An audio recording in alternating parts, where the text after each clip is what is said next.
Hello, everyone. Good morning, good evening, good night to everyone out there in the world.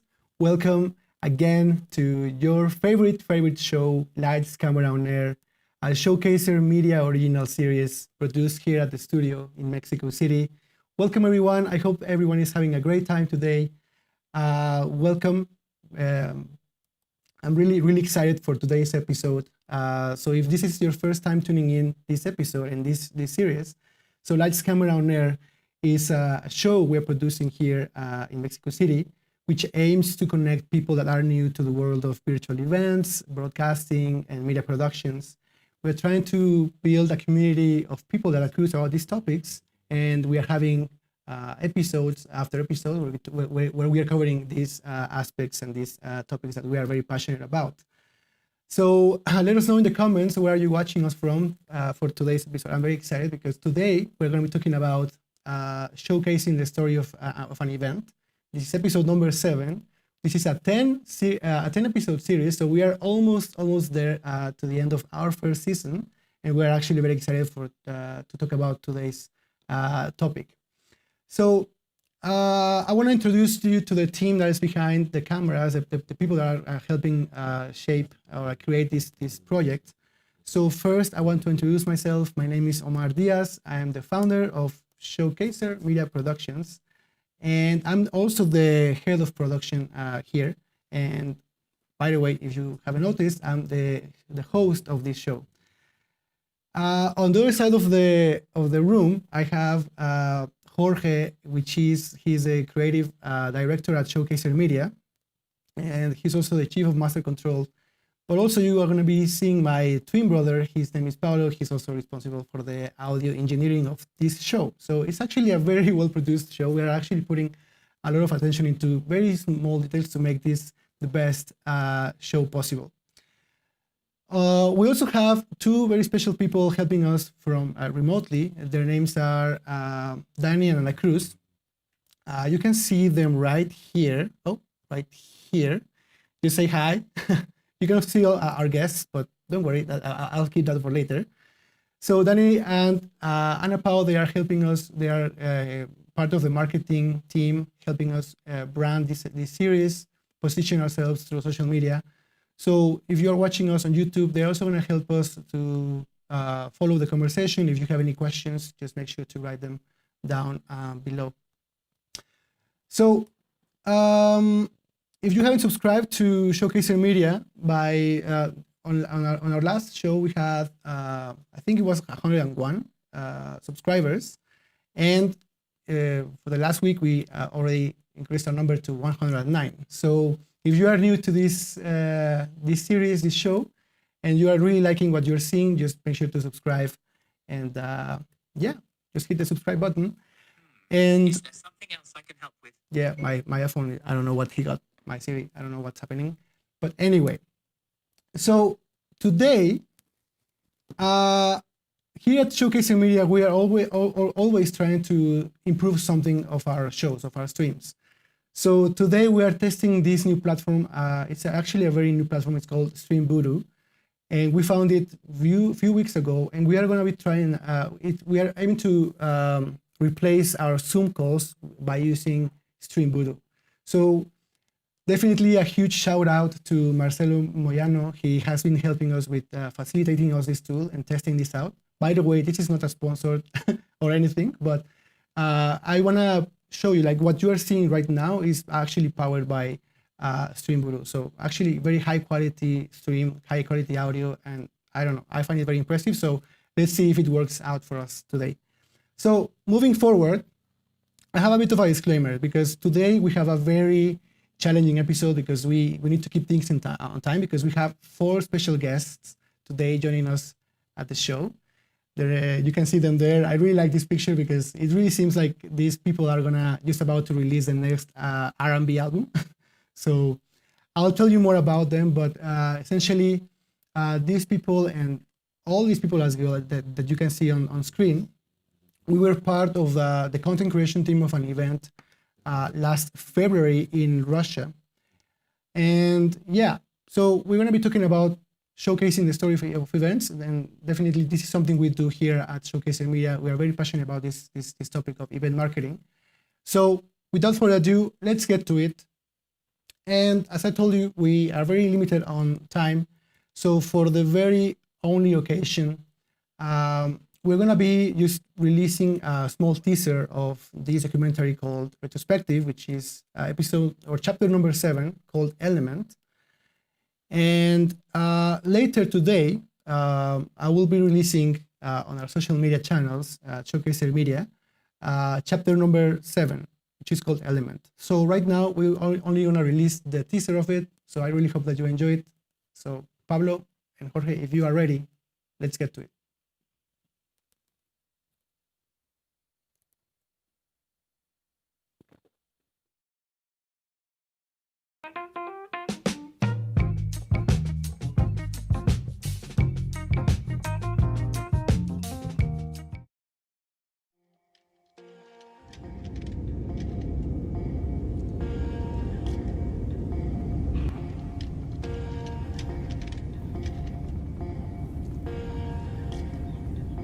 I believe every event has a story to tell.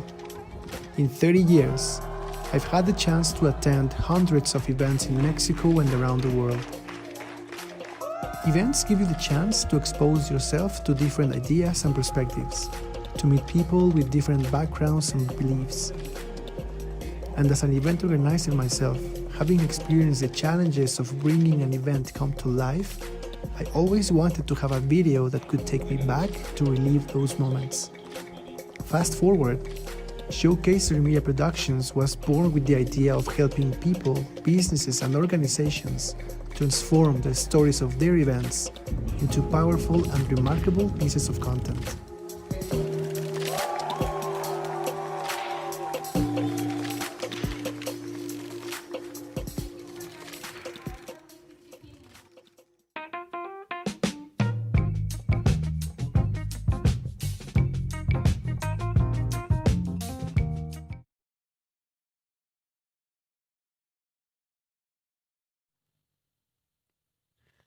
So that's the teaser of chapter number 7 of our documentary retrospective, The Story of Showcaser Media. It's called The Element.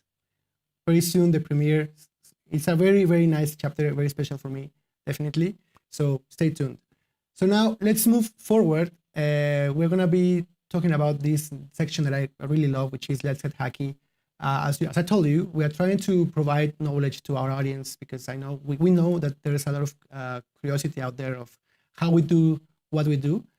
And today, since we're talking about event marketing and specifically about telling the stories of events, so I want to just tell you a bit of what event marketing is so that we can just go to the hack section. So first of all, event marketing is a marketing strategy that marketers use to promote their brand or their products with an in-person or real-time engagements. And having a proper event marketing strategy in place for your event, it can help you build brand awareness or increase your customer engagement, generate leads, and also educate prospects and customers, as well as upsell more customers. So one of the ways we do this here at Showcaser Media is by creating epic after movies. So today's hack section is I want to tell you the 5 hacks to create an epic event after movie. So first, why are after movies so relevant, at least for us, is because first, they help events to awaken interest for future events, like event organizers to awaken interest for future events. It also helps as a selling tool, so you can have more people know about your event, and this means more sales, more tickets, more sponsorships as well. And the last one is it can help you build a memory for your attendees that are on your event, either physical or virtual events. So this is why we believe it's so important. Now, the second hack that we have for you is that once you embrace this world of after movies, first, the second thing is you have control over the story as the video producer of this after movie. You have the control over this story. So if you want to create a very good after movie, you need to understand the objectives of the event before the event happens. So once you know this, once you know the agenda, the objectives, you can make sure that you can create the story of the event, the length of the video, the footage that you are going to be using, and of course, the call to action for that at the end of the video. Now, I think I skipped the third one. I don't know why, but the fourth one is play with moments. So how we do this is we definitely use soundtracks as to help to set the right environment and the right atmosphere for your video. So that's one of our main tricks, our main secrets. And once we have chosen our soundtrack, once we know the story, then we already know how to prepare our camera with the right settings, the right angles. And once you have those things combined, it can be a huge success for you. Number 5 is edit fast and publish faster. So definitely it's a skill that you develop, creating better after movies as time goes on. I remember my first after movie, and it's definitely very different from the last one. So you are going to be training how to become a better and faster editor, right? So once you achieve these first hacks that I told you, then it's going to help you improve your editing skills. Then why we do this? Why publishing fast? Because especially within an event, because once people have gone through an entire journey in this event, and it's a way for them to be rewarded for that journey that they've gone through. So definitely having an after movie by the end of the event displayed, and it's going to help them relieve the experiences that they went through. And actually, this is something that people can really appreciate for sure. So I don't know what happened to number 3, but we will figure it out. Don't worry. We'll make a proper post of these hacks. But now I'm gonna be moving forward to our music break, which is provided by Julia Samokina. But today we have a very special surprise for you because we are gonna be upgrading our music shows. So now we are bringing trumpet, the whole concept of trumpet, which is built by Julia Samokina and Alex Jakubova. I always say it wrong. Amazing musicians. Just see what they can do. So if you're ready, Master Control, I'm ready for next section, music break. I'll see you later.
Sorry, I muted myself.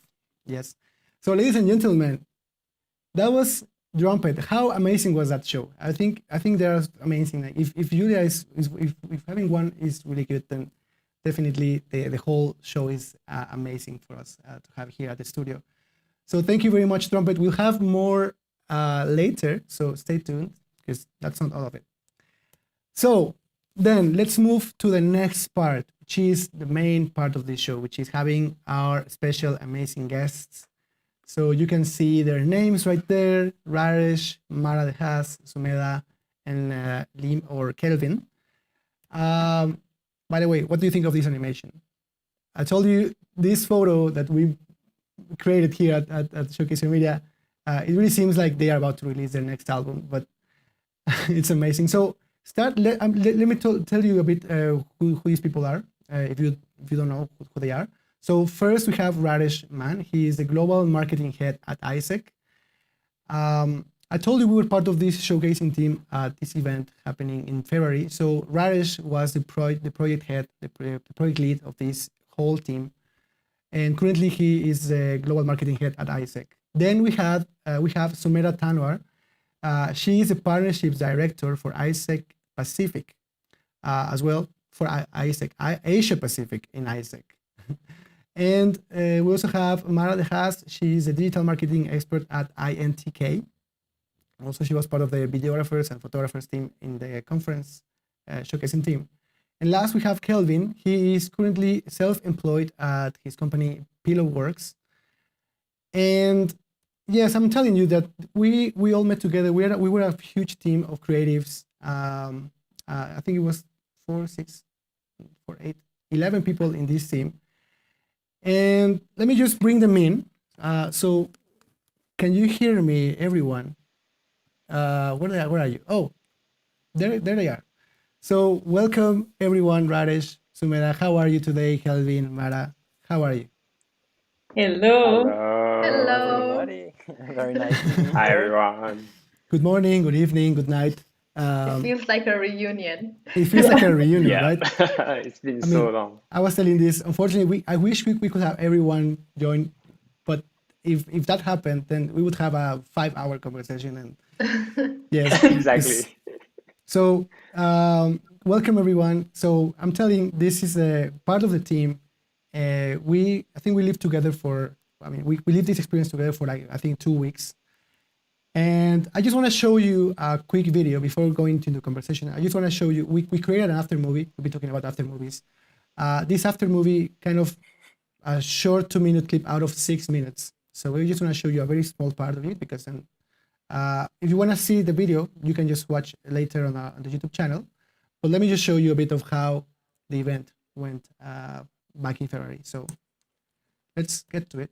I'm still confusing with all my keywords here. So let's take a look at it.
An opportunity to show our welcome guests the different huge and strong story of Russia that is worth of brave and talented people.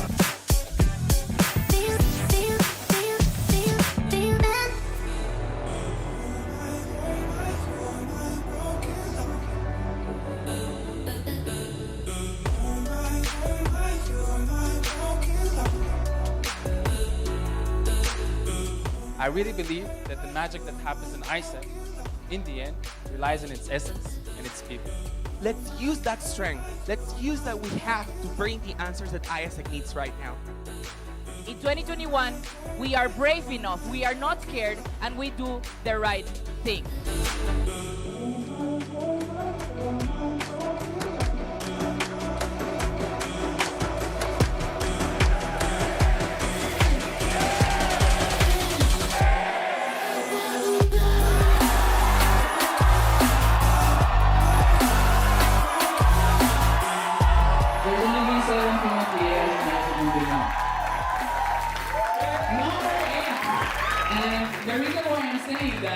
It's because the people who look like me, when they see me, I want you to see you.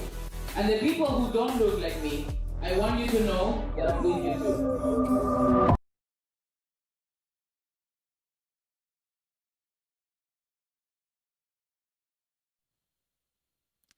So that's just 2 minutes out of 6, and I could see my guest just dancing to the music. So yeah, definitely one of the best videos I've worked with in, and it was all possible because of the huge team that you saw.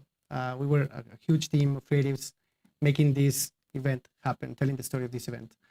So Rajesh, I want to ask you that the first question I have for you is maybe just for you to give some context to the audience here. What was this event, IPM, International Presidents Meeting, all about? And second of all, as project head, what's the idea of having a showcasing team for an event? Great. Welcome everybody to the live stream. My name is Rajesh. Thank you, Omar, for the invitation. I was watching at the same time the video on my phone here next to me. And I was watching the video and I was thinking, I love it, but will the audience understand what is happening right here? So I'm really glad that you asked this question so I can give a bit of context of what is going on. And so this was one of our 2 global events that we have annually at ISAC.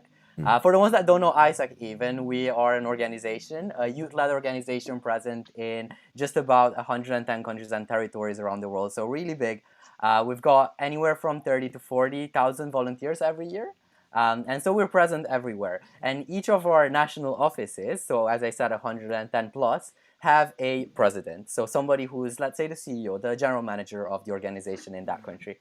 And so once a year, we gather all of the presidents, so the people that are leading their national offices of the organization, as well as their successors. We have 1-year terms, so every president rotates with another one after a year. So this time of the year where this video was shot at this event is the time where we have 2 for each country because it's the transitional period between 2 presidents. And as such, we bring all of them together in a place, physically if it's possible, virtually in the new normal, where we gather together for about 2 weeks, set the direction for the organization going forward, and we also elect our global president. So you've seen probably the person getting soaked in water. That is how we inaugurate a new position. So that's the person leading the organization forward. So a lot of key moments in the organization happen in this time. Yeah. It gathers, if you do the maths, 110 times 2, that's 220 presidents, plus the global office of ISAC, and plus auxiliary team, the organizers. We're around 300 people in the room at all times. So you saw that big event there. And last year it happened in Moscow, Russia. So we gathered there in Moscow, Russia for the event. And of course, this event, as all of the events at ISAC we have, is transmitted to also the audience at home. And also we want to showcase it to the whole network of those 330,000 volunteers and all of our, let's say, friends and families and partners and everybody watching. So it's not just what's happening between the walls of the conference, but also what is transmitted. And this is one of the reasons why we're showcasing an event. I don't know what you felt when you saw that video. If you understood what is happening, if it gave you goosebumps the way it did to us, most probably reminiscing of the times we had together in Moscow.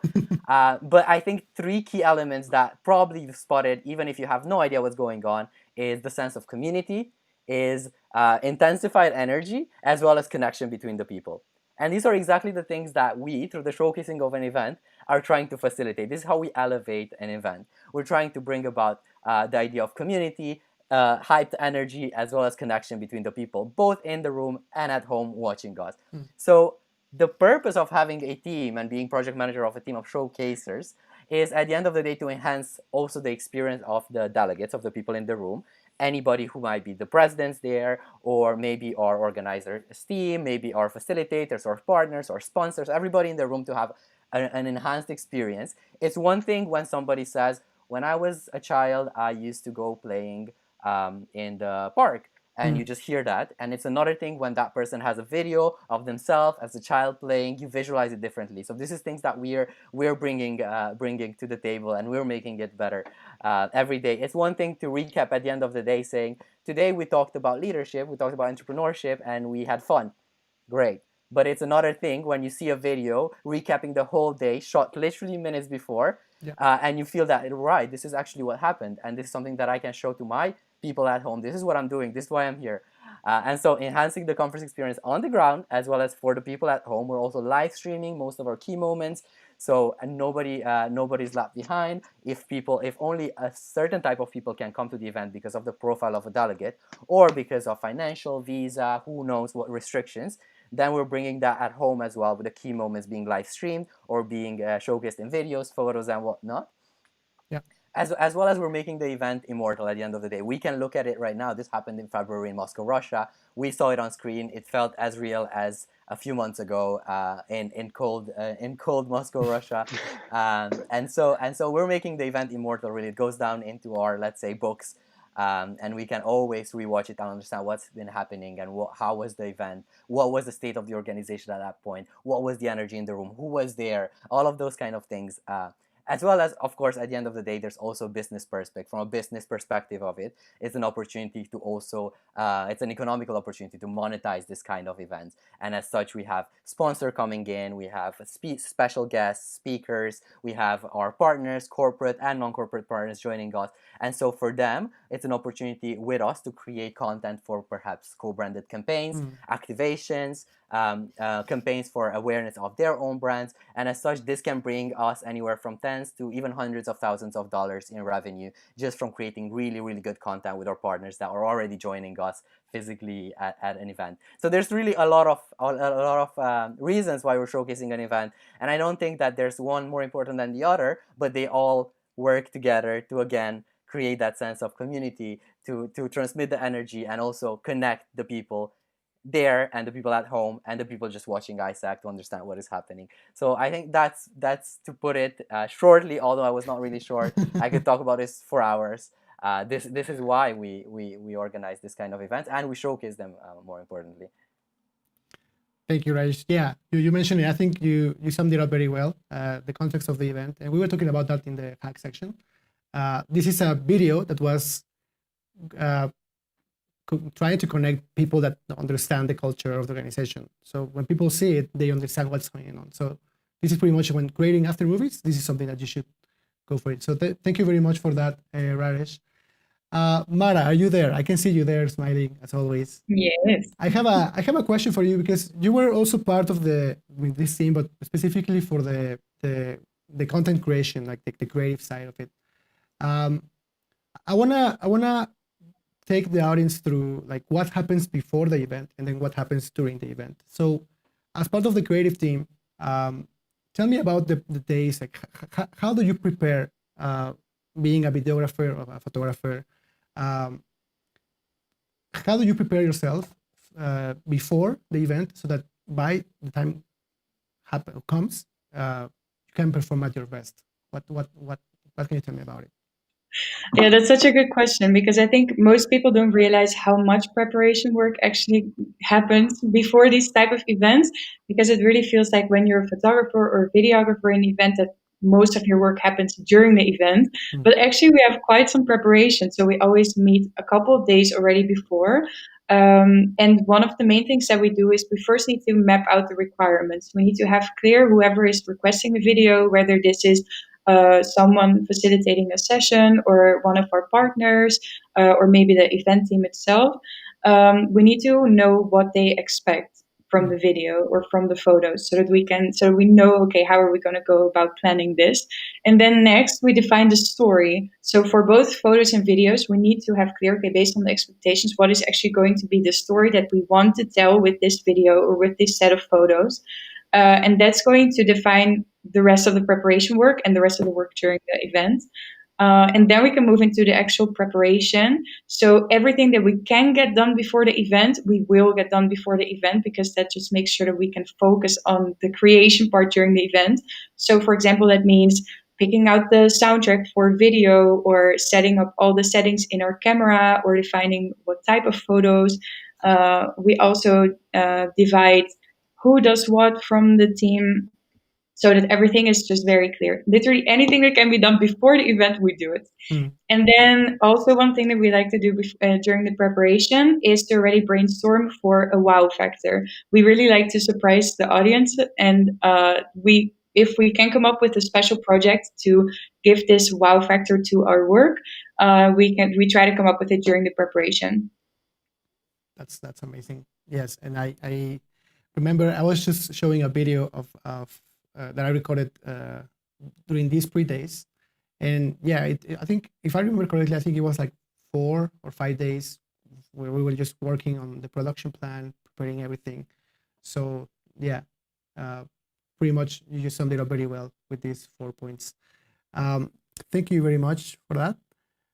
But then we have Kelvin right here. By the way, have you seen Kelvin's camera quality? I think it's amazing. Kelvin, let me just come back here to this view. Kelvin, so you were responsible, you were a team leader responsible of bringing this event home, like to a lot of people that could not be there presentially. You were responsible of the live stream project. So I also have the question for you. As responsible of this project, how does the preparation look like for you? We already talked about content creation, but now how do you bring this home to everyone out there? Okay. First of all, thank you very much, Omar, for inviting me to your show again. So my name is Kelvin, and I think for the context of live stream, just like what Raresh has been mentioning just now, it's about bringing the same accessibility to people all around the world, whether if it's you're at home or your schedule doesn't allow you to attend physically. And there's an option as well for live stream to be replayed at times where you are more comfortable in watching them, whether if it's because in Isaac, especially in an event like IPM, what happens right here, right now in Russia might not be the same time as what happens in Austria, for example. So the context of live stream is that it is happening at that point of time, and then how we can bring that same amount of excitement, that same amount of joy, feeling to people around the world. So in terms of preparation wise, right, I think there are 4 main things that we can prepare ahead. First one I want to mention is about video.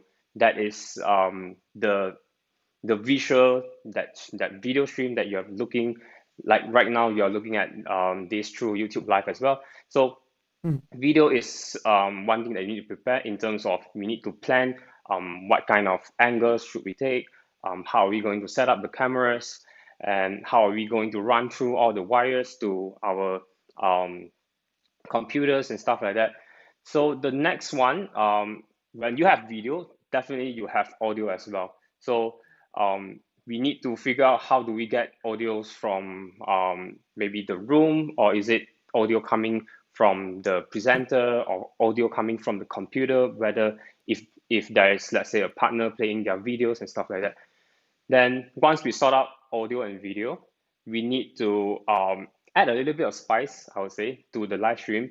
Is through your graphics, through some effects, through motion graphics, titles, stuff like that. So in the sense that your audience is not just merely looking at a video feed, just like a CCTV. It's just a video feed. So nothing interesting, very boring. It's just something that is there. So when you have added elements like effects and stuff like that, people can understand better and engage better with what you are trying to show.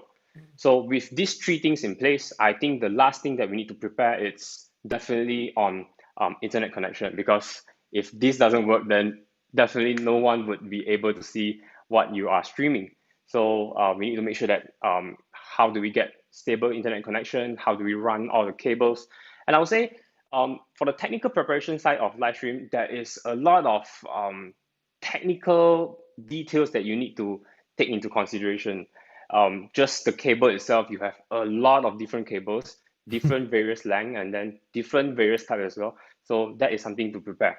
So once we sort out the technical preparation that side, I would say the next part is always about that human part of live streaming, whether if it's preparing your camera crew, letting them know that in this agenda, what is going to happen, who is entering the room and who is walking out of the room, what is happening on stage, what is happening on off stage, because we need to be prepared to anticipate that kind of moment, because we know that as a human, as someone that is physically there, when let's say there's a loud clap happening at the corner of the room, of course, by natural instinct, we would definitely turn to that side and then just anticipate that event happening.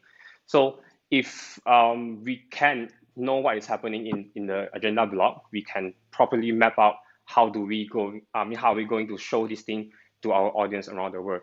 So that is the human preparation side. So I would say the last and the very, very most important thing is to always get enough sleep before the live stream, because during the live stream, everything is happening, and then everything is it's just happening at that moment, and you don't have time to have second thoughts or third thoughts about how you're going to do, or if things doesn't work out, how you're going to cope with that. So I think there is a lot of things to prepare for live stream, but of course, if you came in well prepared, that is going to save a lot of your time during the execution process. Yeah. Yeah, you just mentioned many things that we struggle a lot when preparing this show. I'm just gonna come back to this to you, but definitely, yeah, one of preparation is key for every single aspect. Thank you for that, Kelvin. But Sumi, now it's your turn. Your turn to shine. I have a question for you, because I want you to give some context to the audience of what your role was, because you had to deal with two different parties, which is the partnerships with Isaac and then the showcasing team. So can you please take us through what was your role at this project, at this event, and what does the preparation look like for you and your teams and the teams you led, for sure? First of all, thanks a lot for inviting me to the show. I am a fan of this show. I've been following it for the past 6 episodes as well. You're doing a great job, so thanks a lot for that. And talking about my role with the showcasing teams of Isaac, it has mainly been about like acting as a bridge between the two sides, like you just said right now as well. One is like the creator side, which is the showcasing team, and the other one is our partners, our corporate and non-corporate partners that we have for the conferences. And that role, that acting as a bridge, actually comes down to like 3 parts of the role. Number 1 is like branding, which is ensuring that we are showcasing our partnerships in the best way possible, aligned to both the brands. Because when we are showcasing a brand, or when we are creating content, we are not just showcasing like one brand, but we are actually presenting a partnership. So showcasing those parts of the partnership, or those parts of both brands where they both connect together, and telling it through a story. And the second part of my role was communication, which is like mainly synergy between the partners and the showcasing team, aligning everything, like what are the things that we need to deliver, what are the things that we can do as a creative team to make sure that the partner's experience is as good as possible, and also aligning the schedules of both the partners and the super hectic schedules of the creators team as well.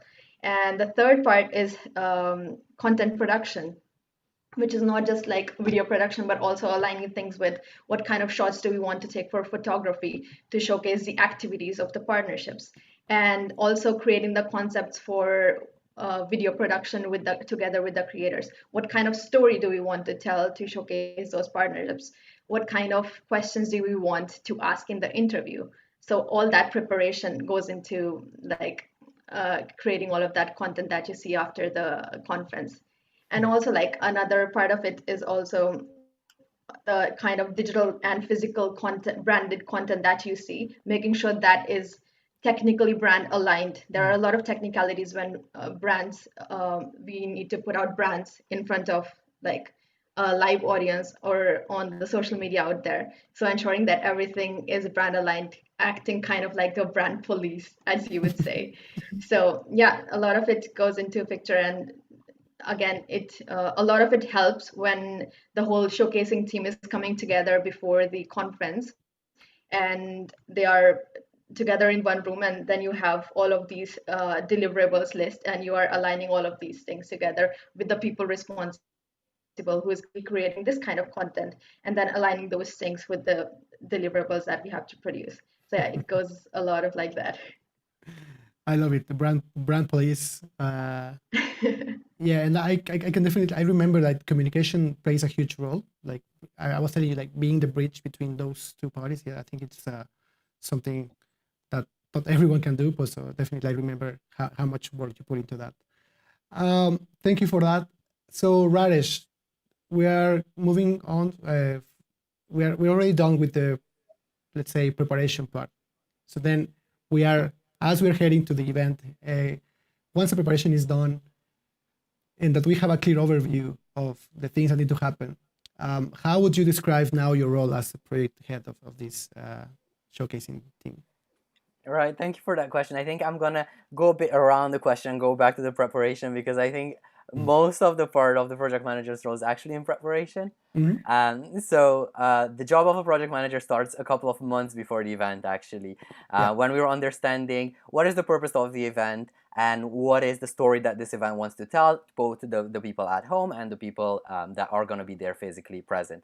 So there's a bunch of meetings with the organizers, with the conference manager, to understand what does it mean for this event to be in Moscow, Russia, for example. What are the key elements that we want to showcase about the fact that it's in Moscow, Russia? Last time we had it in Hyderabad, India. Afterwards, we had it somewhere else. So it's always that element as well that we want to showcase. So that's a lot of logistical things going on. Then there's the agenda manager, the people that are creating the spaces, that are creating the sessions, the workshops, the activities. So like, what are the things that we want to showcase from there, and what are the things that need to enhance that experience of the delegates there? Sometimes we have delegate experience managers where we're looking at what are the extra non-agenda things. Maybe we have activities, fun, trips, games, a lot of different things that might go into an event that are not necessarily the main activities. However, for us, those are gold mines for showcasing that energy and community that we were talking about before. And so, as I said, it's a lot of preparation beforehand. And then, of course, once you understand what are the requirements, what are the opportunities and the needs, then you can also already go into creating a team based on what are the skills that you need inside the team, and also what are the profiles of the people that you want to work together with. Oftentimes, we have a need for many videographers, not that many photographers, for example. So we're looking at how can we complement, where do we get our talent as well. We source all of our talent internally as well from the organization. So that's very interesting, trying to headhunt people with specific skills. And sometimes people emerge. We have Mara here that joined in my team when I was not project manager. I was, let's say, assistant project manager. She joined in as a photographer. She just so happened that she did a couple of videos as just a fun thing on the side. Next thing you know is she's a full-on videographer for the next event because she discovered that's a skill that she really has. So we capitalize on that. But yes, once you understand the event purpose, the needs and opportunities, and you map out what are the areas that you need to cover and create a team that has the skills and also the capability to work together, because we're talking about people that maybe never met. Maybe there's people that will meet for the first time when we're planning the event. And so you're recruiting that team. And honestly, after you recruit the team, you get them ready. So we're all landing in Moscow, Russia, let's say, for this event. We've never been there, most of us, maybe one of us, two of us, out of the 11 people's team. So let me tell you, the best bonding and preparation activities are just letting people figure things out in a totally different environment for a couple of days before starting to work together for the event. So we always meet 3, 4, 5 days in advance, and we just have some fun, explore the city, try to figure things out. We don't speak the language. We're all challenged in a different way. We're all helping each other, and we discover things about ourselves. And those things then go into, okay, now let's plan who's doing what. and I have the list. I will come with a list of 275 items and say, for the next 4 hours, we're gonna distribute the activities, distribute the tasks, and see what we need to do. We do that, finalize, and then we see, hey, actually, I have some more capacity to do something more. What if we do this? And that's where you leave the creatives to do what they do best, which is employ their creativity in generating new ideas. So that's where we create new ideas and we make everything more, let's say, from the must-dos to the wow factors. And honestly, that's about it in means of project management. There's this quote that I really like. I don't know who said it. I just found it online. It says, sometimes the best manager is the people that gets the right people on board and then gets out of their way. And honestly, in such a context like this one, where you have creative people with the skills and with the energy and the enthusiasm to do things, the best thing you can do sometimes is just get out of their way, trusting that they're going to be doing the job well. Of course, there's going to be tracking. Of course, there's going to be daily checklists. Of course, there's going to be moments every morning to check in, check out of the day, see what's happening, what's up for tomorrow. But similarly to, for example, I don't know, an engineer, once you put all the pieces together, you oil the machine, you know it's working, you're not going to check every single minute. Of course, you're going to have your control systems in place, but you're not going to go back and disassemble the engine every time to see if it works again. So it's very similarly with a team of creatives. You put them together, you make sure they're well oiled, everybody knows what they're doing, and then you just roll with it. And honestly, in such an event, the intensity of the experience is so high that sometimes you don't even have time to check. You just trust that, okay, there's a video having to be played to 300 people in the main plenary in 5 minutes. I haven't seen the video yet, but I know that the person working on this video is the best person that is in the room that can create a video. So I'm just gonna sit back and relax and enjoy. And enjoying is big part of this team management, because we're talking about 7-8 days in a row of constant work, maybe 18-hour days of work. And so what is important is to make sure that everybody has the time in their calendars to stop their activities when something that we've created is being shown to the audience. Maybe it's a video, maybe it's a key insights from the day or something that we work together. So then we just usually sit in the front row and watch the screen, and there's crying and there's hugging and there's laughing and there's the appreciation that really fuels you. It's the fuel for the engine that I was talking about, and that keeps you going for at least 8 days. And at the end of it, we're astonished by what we've been able to achieve and how smooth everything went. At least for this event in Russia, I cannot remember anything that went wrong. I cannot remember literally anything that went wrong. And that's when you know the team is working well together. Yes, I think you just summed it up very well in these 12 points that you mentioned. And yeah, just when you're saying these things, it also reminds me of those times for sure. I was just displaying this video on the background of one video we made when we were living at the house. It doesn't have audio because of copyrights, but I think it's really something of like the team environment that we were in. Mara, I know that you have to leave very soon because you have a super important meeting. So I just have one question for you, because now we are already having like showtime. It's showtime. It's everything happening. We already have a production plan in place. So my question to you is, and I'm just going to make you hear full screen, is so what are the main challenges that you identified for videographers and photographers team? So just get to it. Yes, it's so good that you asked that, because for sure it can be so challenging to be on the spot and to make everything happen. But it's actually really fun to listen to also what Rares just told all of you, because for sure, because of his project management, it was a bit less challenging. Like, he helped us so much during the event. You have no idea how the importance of the role. and for sure, still it was challenging at times. So I think, I don't know, to name some of the biggest challenges. Like, for me, the main challenge was to follow that. So we made the production plan during the pre-days, as we call them, like I told you before. And then actually, when it comes down to following the production plan and following this timeline, it can be quite challenging, because sometimes it's like snap, snap, snap, and you have to like bam, bam, bam, be super efficient during the event. So you really need to capture the right moments, be in the right place in the right time. This is super important. I think one of the most important challenges. And also we need to make sure that we get the right amount of footage or photos. So for example, if we have too few footage to fill the timeline, or too few photos to fill the album, then we need to go back and make sure we get more. But on the other hand, if we have too much, then already we can better already during the event spend some time selecting and deleting so we can save time after. So it's really about finding the sweet spot. And also we constantly need to switch between creating and delivering, because sometimes pictures or videos need to be done by a certain time during the event. So for example, we would often play videos at the end of the day. So we also had to be very sharp about our delivery deadlines, not just everything that we had to create. And like I mentioned before, it's super important that there's a story behind everything. So also during the event, one challenge is to guard the story to make sure that it's really being reflected in the materials that we create.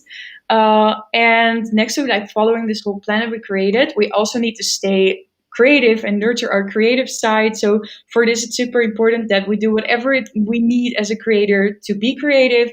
So whether that is like taking enough sleep or naps or coffee or walks or meditation, everyone has like their own little tricks to stay creative, and it's super important to stay open about this and to communicate this to the team that whatever you need to take it. And then one challenge, but the super fun part about this whole team experience is that we need to work together to deliver everything. So for example, for video, it's super fun because whoever is responsible, for example, for creating the video of the day, they usually don't even shoot any video during the day. They sit behind their laptop and they are fully responsible for editing. And the other people, they are briefed about the whole idea during the preparation days, and then they go out and get the footage and they deliver only the best footage to the person who's editing. So this, for example, how we divide the tasks during the day to make sure that we meet all our deadlines. And one really good and important challenge is also we also need to build our own experience. So sometimes this like we forget about this and then we need to remind each other that this is also our own experience. So for example, for our group during the event in Russia, we were also always like working extra hours in the evening at night and like having fun together. And we were doing crazy stuff. Like in between work, we would just put on a song and dance together. And it was just super random always, like at 3 a.m. dancing while we are also like editing videos or pictures. It's the most, if you would walk in the showcasing room, you would often think like, what is going on here? But that made it so special and so unique that it's really important to also like build that own experience for yourself as a showcaser as well. Yeah. So again, I think it was all about like performing as best as we could, but also having fun and also being creative. I think that's the best combination we could ever have. Mara, I know we have to I just have to come back to this view again. I know you have to face a super important meeting, so thank you very much for joining today. So don't worry, I'll give you more details later on her details, on her contact. So thank you very much for joining us today, Mara.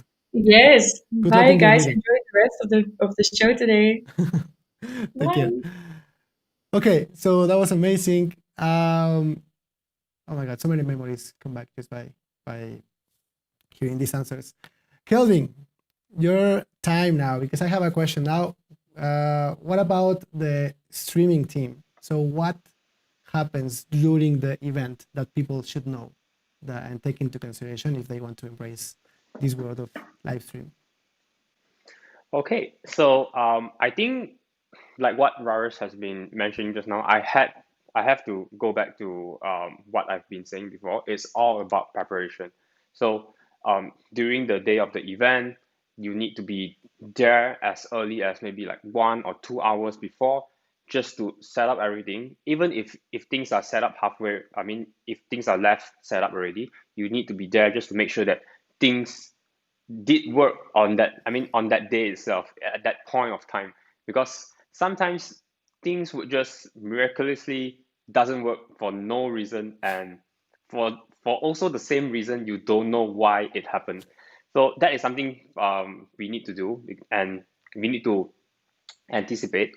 So with that, we need to also have contingency planning, which is what if plan A doesn't work? What if this broke? What if that thing doesn't show up? So with that, we need to be able to quickly figure out how do we counter these kind of problems? How do we propose a new solution? How do we make sure that the main objective of showcasing the event, or the main objective of previewing the event is still happening? So I would say on the day of the event itself, the execution part, it's a lot on preparation before we actually go live. And then once we go live, things would be much easier, because once everything is live, there is a lot of things, like what I said, there's a lot of things happening around you. The only thing that we can do as person that is managing the live stream is to be super focused, be laser focused on the task itself. That means that maybe you have people asking you for additional requests, or maybe people would be asking you some random question like, why is this not happening on their PowerPoint slides? And then why is their microphone having too loud or too soft? I mean, obviously that is not part of our role, because once you are sitting at the bench there by the PA system, people would automatically think that you are responsible for the audio or the sound or the images in that room itself. So with that in mind, we need to be very focused about things that we are live streaming. And then another thing is that we need to communicate very well between our camera crews and the one that is managing all the switching and stuff like that. Because at some point, maybe you want a zoom in shot of that person, you want a close up shot. At other points, maybe you want a shot of the audience itself. Maybe you want a shot of that person leading to the stage, or to giving that presentation and stuff like that. So it's about communication. Whether do I need a zoom in shot, and then before I communicate that idea, how do I transition it so that it would look as seamless in front of the screen? So that is the communication part.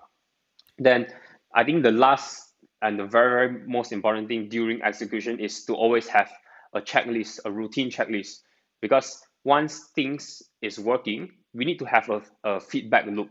So we need to check the internet connection, whether if it's still working. Are we sending? Are we sending frames that is good enough? Are we not lagging behind? And then on the receiver side, whether if it's on YouTube or Facebook, in our case, are we receiving the same amount of packet? Are we receiving the same amount of frames? And then we need to check on the feedback from the audience itself. Are we streaming? If the audio quality is too soft, or is the video too dark, or is the video they cannot see it clearly, stuff like that. So it's a series of feedback where we need to check on the technical side, are we doing fine? And then on our audience side, are they watching it fine as well? And then for our crew side, are we all performing fine? And then we need to just make sure that things is going okay along this process. And then from that point onwards, we can always check. We always keep checking, and then it lasts throughout the entire event until it ends. And then once it's end, then once we hit the stop streaming button, that is all done for us. And then it's a huge relief for us, because one down, come on, let's prepare for the next one again. Yes, and I can connect a lot with what you're saying. As we are doing this live show, the checklist that you mentioned is something we also have here. Sometimes we also need to figure out things at the same moment. And I've been familiar with some events in the past, and I see that most of them are streaming the event, and then you see this 10, 15 people team just for the streaming. But then I was back in this event in Russia, in IPM, and then I just saw that only 2 people, like the streaming team was just built by 2 people. And the fact that you managed to deliver that quality and that amount of work, I thought it was like really impressive. And my huge admiration for all the work that you put into that. Thank you for that answer. So Sumedha, it's your turn now. So now, what can you tell me, like creating the content for partners throughout the event? What were the challenges that you found overall? So this is actually bringing so many memories. I can imagine all of us in the plenary. Like I can imagine you sitting near the table and Kelvin on the live streaming setup and Radish like ensuring everybody's in the right places. Like it's bringing back so many memories. Major throwback. But about my role, I would say like because I'm usually the one who is coordinating both the sides of like two different stakeholders of the content production. One is like the creators, and the other one is external organizations. So majority of my role is ensuring that everything is aligned with the both sides and set to schedule, and then putting my entire faith and confidence in the creators team.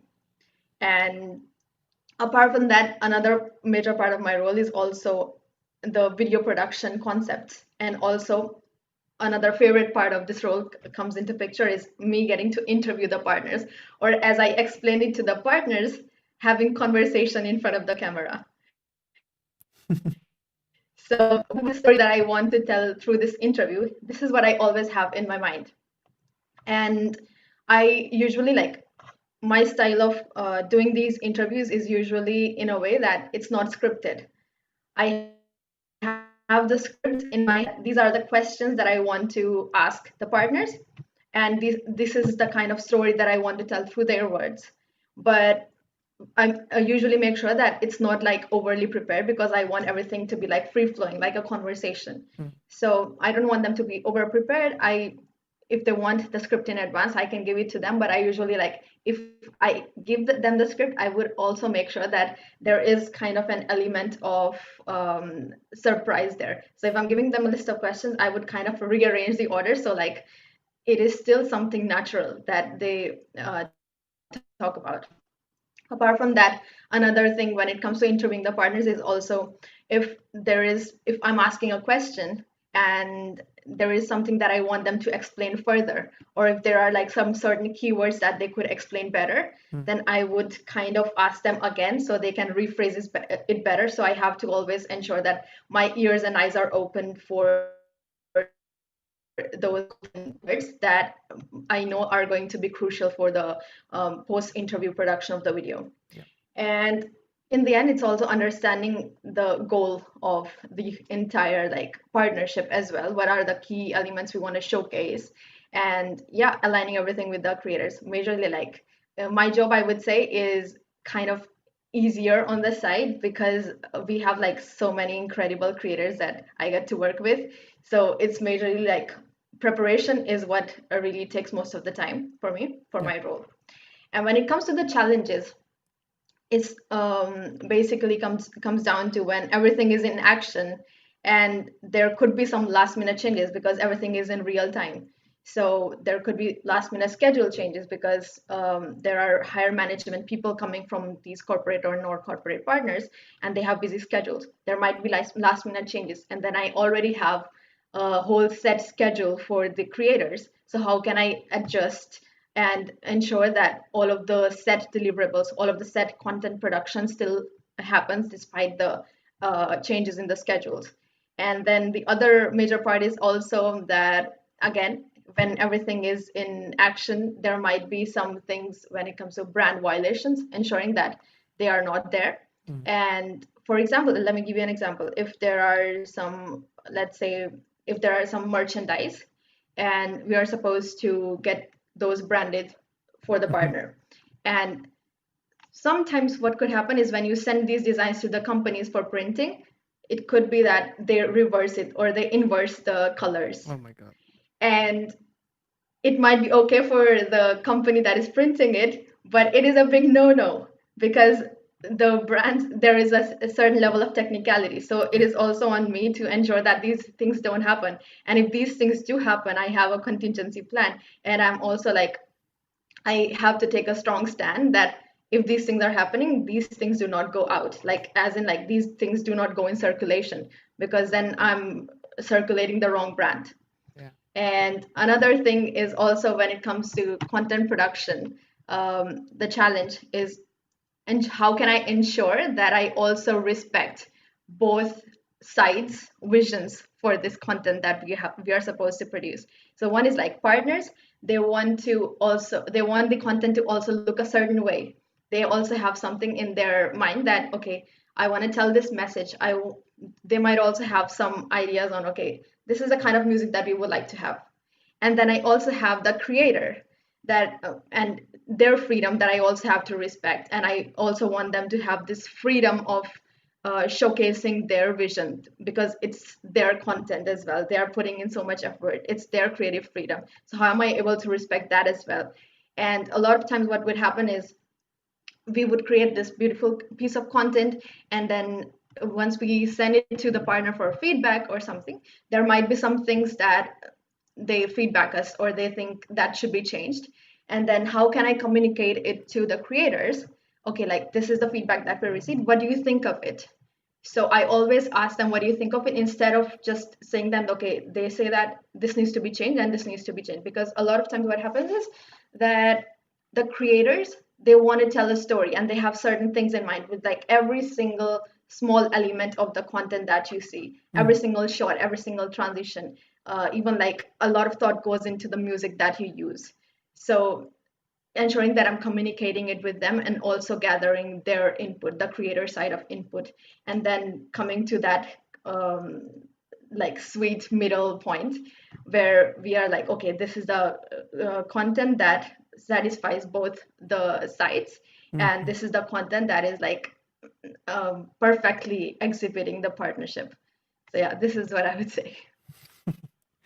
Wow, I always knew the challenges that you had in your role, but now that you describe it like more and specific, I think your role is one of the most important. I mean, every role is important, but the fact that you have to function as that bridge to make it easier for both the partner and for both the creator, I think that's a huge challenge. It doesn't sound, it sounds easy when you say it, but definitely I remember just seeing you running everywhere, making things happen, and a huge admiration for the things that you were doing. So thank you, Omar. Okay, so we're heading to the last two questions of this episode for this section. But if there is questions coming from the audience, please make sure to write them down now so that we can ask them, maybe a couple of questions. This is your time now. So, okay, the event happened, huge success. Everyone is happy. So, Radesh, I want to ask you, what were the results overall that in terms of engagement and maybe reach, if there is something you can tell us about it? Right. I think this is a bit hard to tell. Quite hard to tell, to capture the whole, let's say, picture of what the reach of this content is and what's the impact of it. Think of it in a physical event like the one we've been talking about.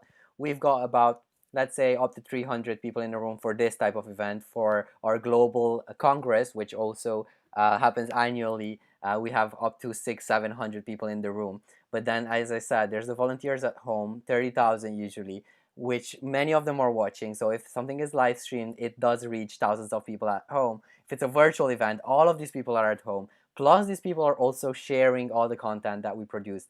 We make it a rule that everything that we showcase inside the conference, in a session, let's say, or in a space, also goes on our social media channels, if that makes sense.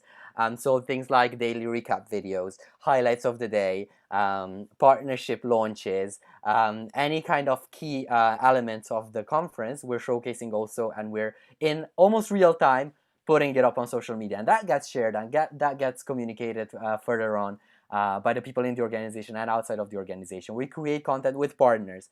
We share it on our channels. Chances are the partners do share it on their channels as well. So we accumulate all of these views, let's say. Plus, we also make it a rule that we're going to take as much footage and videos and pictures as possible, because it's really only once, twice a year, now even less so, none this year besides Russia due to coronavirus, that we gather so much diversity in the room, and we capture the real, let's say, global element of the organization, seeing people from more than 100 countries and territories in the same place. And also all of the feelings that we can capture are real. It's not a studio setting. It's not a, okay, now you should hug because we want a picture of two people hugging. No, it's actual people hugging because they've seen each other for the first time in a couple of months, maybe.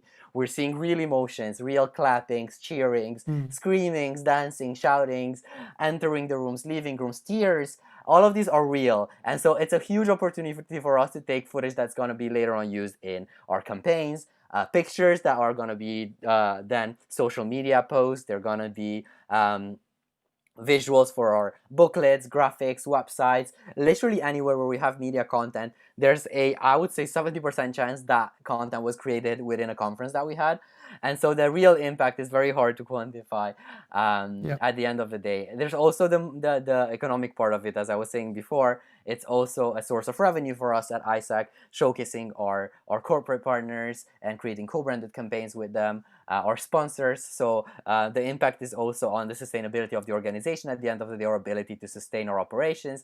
And so there's really many facets of what the impact of a good showcasing of an event is, more than just oh, it's really nice, I can see a video or a picture. It really has multiple purposes, and so we cannot give up on doing this at all. It's not even a question. We never had the question of should we showcase this event or not. It's not a question. It's a given. We will do it. It's a great opportunity. We would be fools to miss it. Yeah, that's very true. Here. Oh, what am I doing? Oh, it's right here. Sorry. New platform, so new features. So yeah, that's actually very interesting, and this is a really good call to action for event organizers out there. If you are able to really encapsulate all these elements that we've been talking about today, we're talking about a very good way of like a revenue source for your event, right? And there's many possibilities. There's a lot of things you can get out by having a very nice event marketing strategy for your event. And we have we already discussed about it to this episode. I think we have proved the point right now.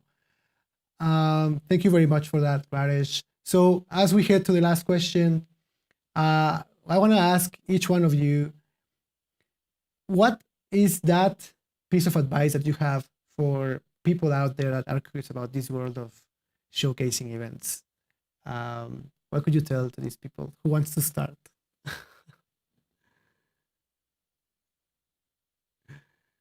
Come on. I can go first. Okay. I feel a bit weird that I just talked and I'm talking again, but I love talking. So hear me out again. So if I learned anything from managing teams of creatives and covering events such as these ones, is that it's best to start with a why. So you start with why does this event exist? What are the key elements of this event? What are the key moments that need to be showcased? What are the opportunities? What are the needs? So put a why in the middle. Take a big flip chart or a spreadsheet, whatever you work with. Put a why in the middle and then make branches and map out everything that goes into it. You need to have the overview. You need to be able to connect the dots. Why? Because you're going to be working with a team of creatives that are very good specifically at what they do. And that's great. You trust them to do their job, but you need to have the overview of how everything fits together. So map it all out, make sure that you have the clear picture, step back, 1 step, 2 step, 3 steps, until you see everything flowing together, and fix where it doesn't, and then just make sure that the right people are in the right places. It's very easy as a creative to get very focused on the possibilities of a specific task.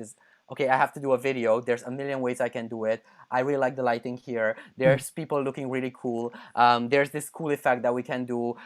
All of these things take time, right? So you don't want to be that, as a project manager, you don't have to think of these things. You let the people do this, and you just make sure that everything is an ecosystem that works together well at the end of the day. But yes, start with a why, map it out, make sure it works together, and then just roll with it. I love it. I love that. Thank you very much, Raris. Sumedha, I think that you are there ready to answer this question. Yes, definitely. I would say, again, like along the lines of what Radesh said as well, understand what is the thing that makes you and your team unique.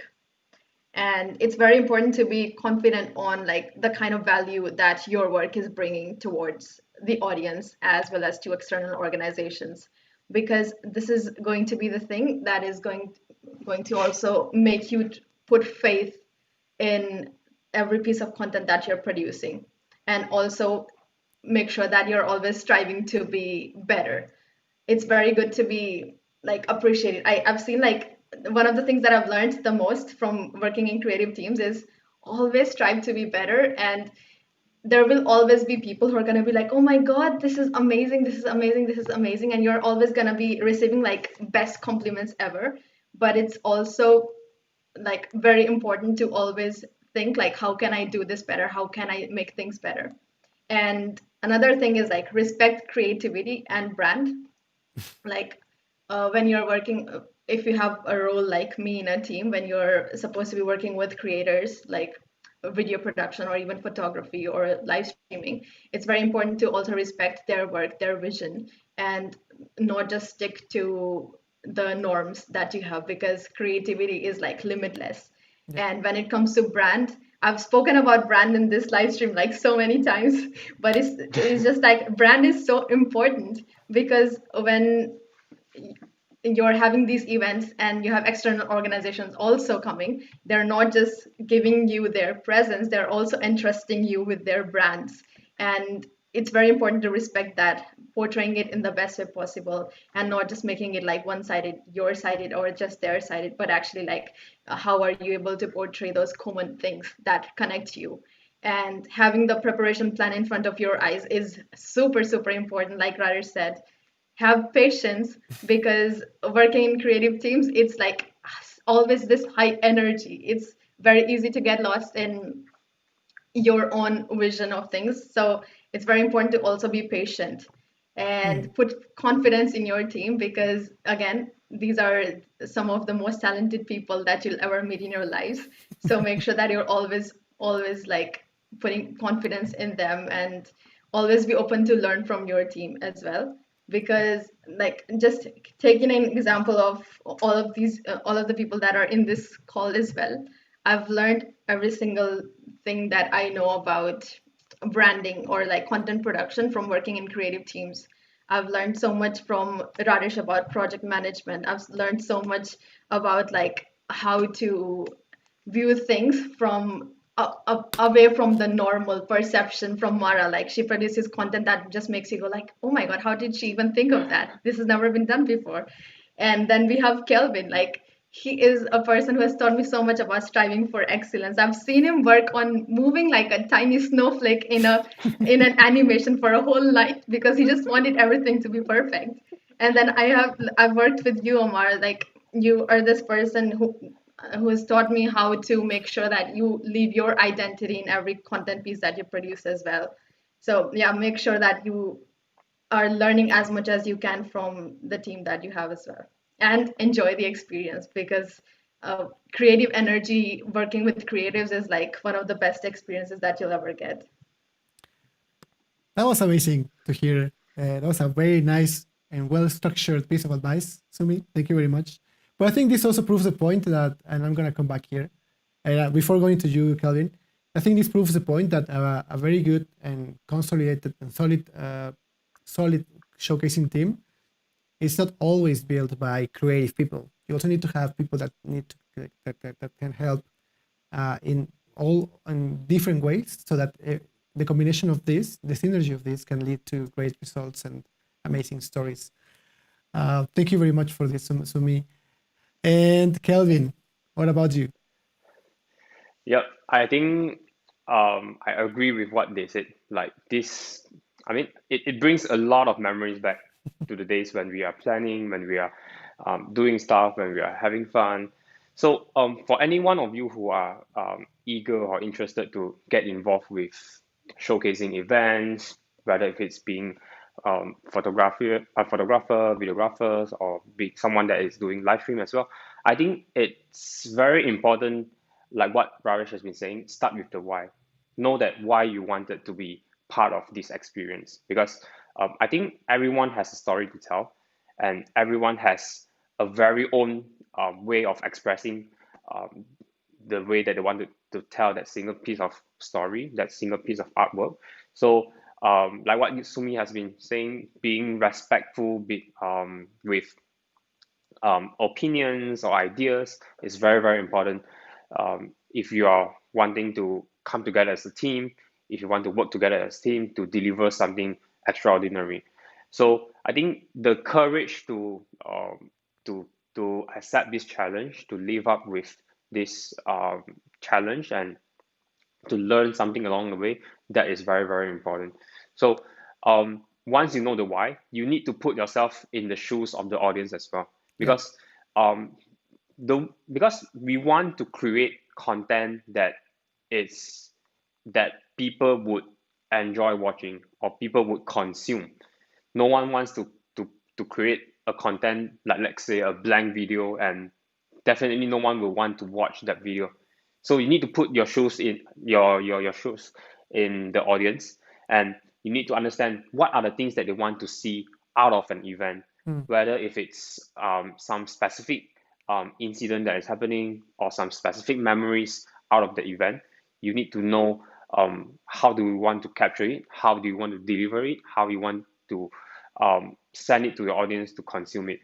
So back to what I've been mentioning all the while, preparation is the key, because you can prepare, you can shoot like tens of thousands of footages, but only use maybe like 10 or 20. So let's say if you prepare everything beforehand, you can optimize your entire workflow. You can only get the required items that you need for you to reproduce the same amount of work that you wanted to showcase. So I think that basically sums up with my piece of advice to anyone that is eager to try out the idea of showcasing events. You mentioned something which I connected very much with, is put yourself as a creator in the shoes of whoever is gonna watch this, and this is something I definitely follow from heart. So thank you for that. So unfortunately, we I don't think we have questions from the audience, but also we also don't have much time left. So I just want to finish this segment by really appreciating each one of you, Radesh, Sumedha, Kelvin, and Mara. She had to leave for a very important meeting, but I know she will be watching this repetition of this episode. So thank you very much again. It's been a huge pleasure to have you here. Definitely a lot of memories since the preparation of this episode and today, of course. So here is the contact details of Sumedha, Kelvin, Mara, and Radesh. You can find them on LinkedIn, on Instagram. Just put those names on the search, and you will find them. Thank you very much, really. Thank you very much for coming to my show today. Thank you so much for inviting us. Thank you for inviting Mar. Major throwback feels. All right, I'll give the conversation later. So let me just finish this episode with the takeaways. So I'm just gonna take this away from me now, and I'm just gonna change the view right here to this one. So the takeaways that I have for you today regarding to this concept we're talking about, which is event marketing. First, to start with, I want to tell you what I mentioned in the teaser of this of a documentary. Chapter 7 is every story has a story. Every event has a story to tell. So regardless if it's a wedding, if it's a graduation, if it's a seminar, if it's a team retreat, there is always a story happening in that event. So you definitely want to embrace trying to build that story through powerful pieces of content, which is what we do here at Showcasing Media. We also talk about event marketing, and I gave you the concept of what it really means, which is event marketing is a strategy that marketers use to promote their brand. So if you want to put yourself out there, this is a very good way, and we already proved it through this episode, that this is a very effective way to show the people that you care about who you are. Because after you've done this, after you embrace this strategy, then you can generate these results. You can create brand awareness, you can have more customers engaged, and then of course, lead generation, more sales, more revenue for your business and your brand.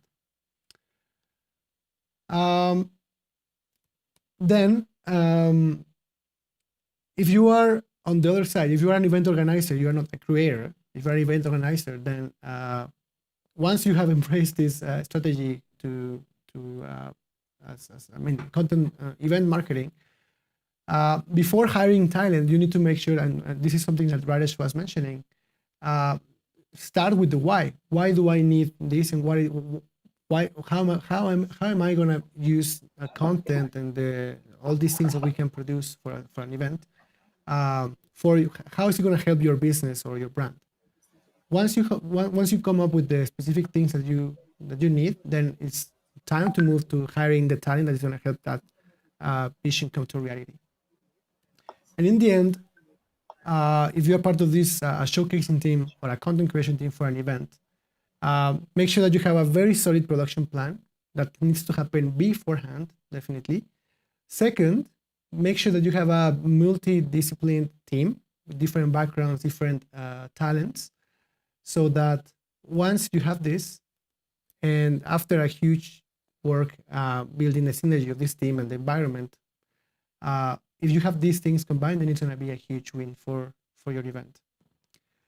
So with this, I want to say thank you to everyone out there looking at this episode. I really hope that this episode, I think it's been one of my favorite episodes so far. All of them have been good for sure, but this one in particular is what we do here at Showcase Media Event Marketing. So it really hit the spot for me. So thank you very much for coming today from wherever you are in the world. Just share in the comments where were you watching us from today. We have episode number 8 coming next week, next Wednesday. We'll be releasing the details of that episode, but again, it's gonna be really amazing. It has to be about it's about producing live events like this one. So you definitely don't want to miss that one for sure. Speaker announcement will be coming very soon. I also want to appreciate the people behind the cameras, the production team. So in this case, we have Pablo and we have Jorge helping us, making sure that this event is going in the best way possible, quality-wise, to you. So thank you very much. And let me see if, yes, here they are, Danny and Pau, there they are, say hi to the camera. Also helping us a lot into the building the community with our audience, and helping us put this project out to the world through social media. One last thank you goes to my amazing guests. You also can see on screen, Rajesh, Sumedha, Kelvin, from different parts of the world, and also Mara, that she's going to be watching this later, so don't worry. So thank you very much for attending today, for accepting my invitation. I really hope that this was as fun as for you as it was for me. So with this, I want to finish this with our closing segment, which is, again, now we have Trumpet in the house, rocking the show for us.